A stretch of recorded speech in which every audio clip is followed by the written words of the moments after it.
All right, let's get into it. If you've ever wanted to learn how to code, how to really build things for the web, you are in the exact right place. Today, we're going to lay out a super clear step-by-step roadmap for learning JavaScript. So don't think of this as a lecture, think of it as the start of an awesome quest. Because honestly, that's what we're talking about here. JavaScript is the language that powers pretty much every interactive thing you do online. From your social media feeds to those complex apps you use every day. So the real question isn't if you should learn it, it's are you ready to start building? Okay, here's our map for this journey. We're going to kick things off with why this quest is so important.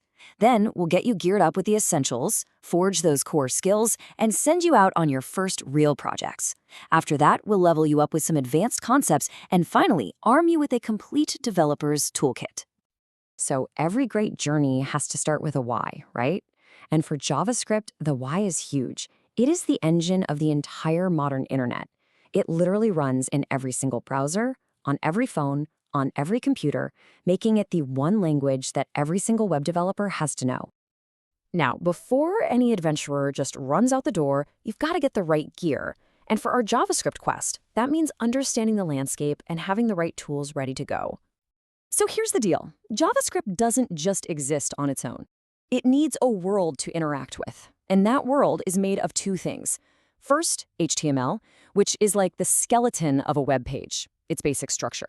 And second, CSS, which is the style, the clothing, the paint, the appearance.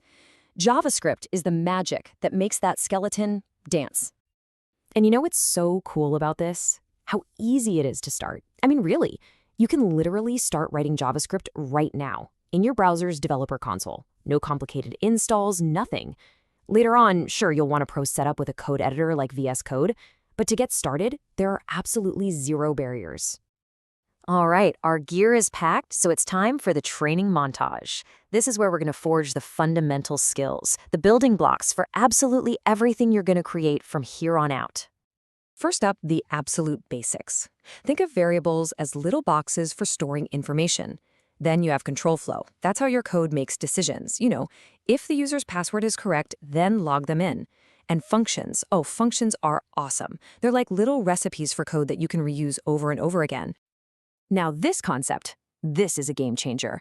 How does your JavaScript code actually do anything to the web page? The answer is the DOM.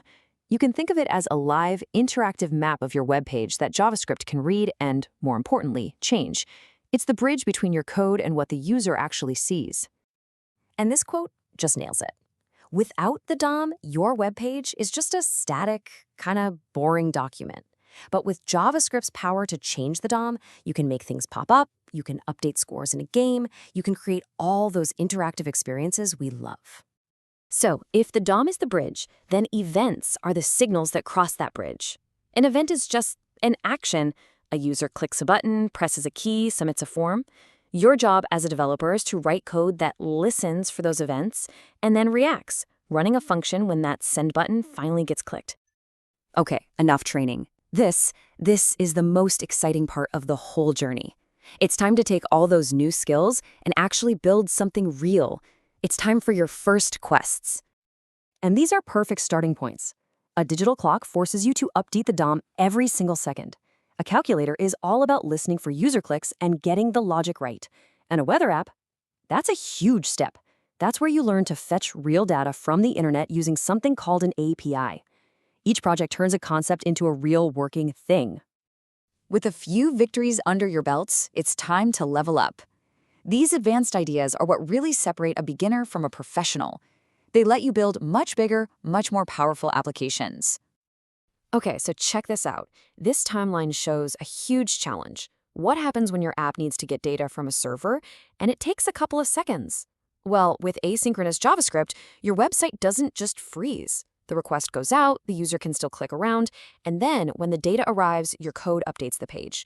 It's absolutely crucial for a good user experience. Beyond that, you'll want to learn modern JavaScript features, often called ES6. It just gives you cleaner, better ways to write your code. And you'll get really good at working with APIs using a tool called Fetch. This is how you build apps that can talk to other services to get things like stock prices, movie times, or anything else you can imagine. No hero completes their quest all alone. So in this final section, we are going to arm you with the community, the frameworks, and the tools that will support you for the rest of your development journey. So once you're really comfortable with what we call vanilla JavaScript, just the raw language itself, you'll want to check out frameworks. Think of them as massive toolkits that handle a lot of the repetitive, boring stuff for you, which lets you build huge, complex applications like Netflix or Instagram way more efficiently. React is the most popular one right now and a great place to start. Okay, this slide right here, this is your treasure chest. These are the allies you will turn to again and again. MDN Web Docs is basically the encyclopedia for all web developers. Free Codecamp and the Odin Project are incredible, totally free courses that will guide you from zero to being job ready. Seriously, bookmark these, you'll use them constantly. And that brings us to the end of our map. The path is laid out right in front of you. The tools are in your hands, and the quests are waiting. The only question left is, what amazing thing are you going to build first?